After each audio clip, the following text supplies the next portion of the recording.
कान्हा की नगरी में मस्तानी स्थित चित्रकूट धाम पर आज साध्वी प्राची पहुंची, जहां वह चल रही रामकथा में शामिल हुई।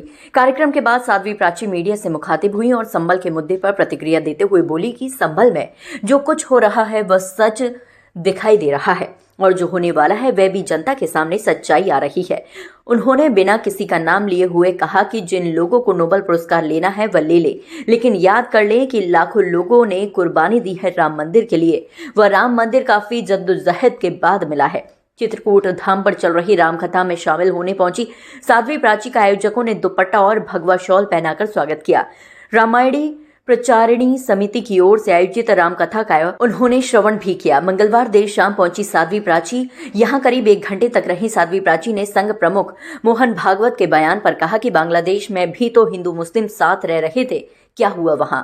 शेख हसीना से मिलकर उनका दर्द पूछिए तो सही। साध्वी प्राची ने कहा वह नाम नहीं लेंगी, लेकिन आक्रोश है इस बात पर ये भाईचारा की परंपरा कब तक। साध्वी प्राची ने कहा प्रधानमंत्री नरेंद्र मोदी और गृह मंत्री अमित शाह अच्छा काम कर रहे हैं।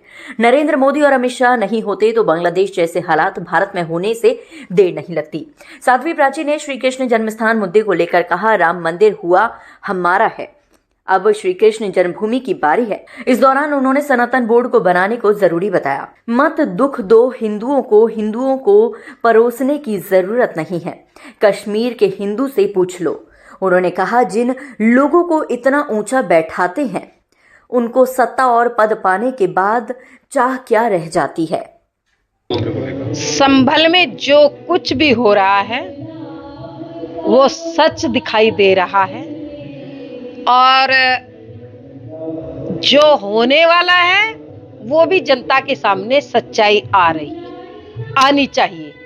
कुछ लोगों को नोबेल पुरस्कार की चाह है, वो नोबेल पुरस्कार ले ले, लेकिन हमारे मठ और मंदिर जो तोड़ करके मस्जिद के रूप में परिवर्तित किए गए वो हमें दे दे।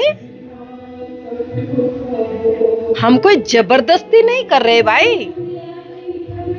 वहां महादेव निकल रहे हैं, शिवलिंग निकल रहे हैं, तो इसलिए और जिनको बहुत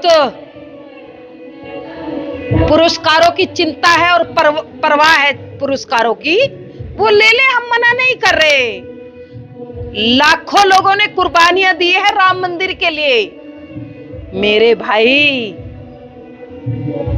वो राम मंदिर भी इसी तरह से मिला है, बहुत जद्दोजहद के बाद। साथी अगर हम बात करें मोहन भागवत का एक बयान आया है, उन्होंने कहा मंदिर में मस्जिद न ढूंढे और कुछ लोग जो नेता बनना चाह रहे हैं वो इसको परपाटी न बनाए, संदेश दें कि हिंदू मुस्लिम एक साथ रह सकता है। बांग्लादेश में भी तो रह रहे थे ना, बांग्लादेश में भी तो एक साथ रह रहे थे। शेख हसीना से मिलकर के उसके दिल का दर्द पूछ ले जरा। मैं नाम नहीं लूंगी, मुझे बड़ा आक्रोश है इस बात पर। ये भाईचारे की परंपरा, मत दुख दो हिंदुओं को, ये मीठा जहर हिंदुओं को परोसने की जरूरत नहीं है मेरे भाई।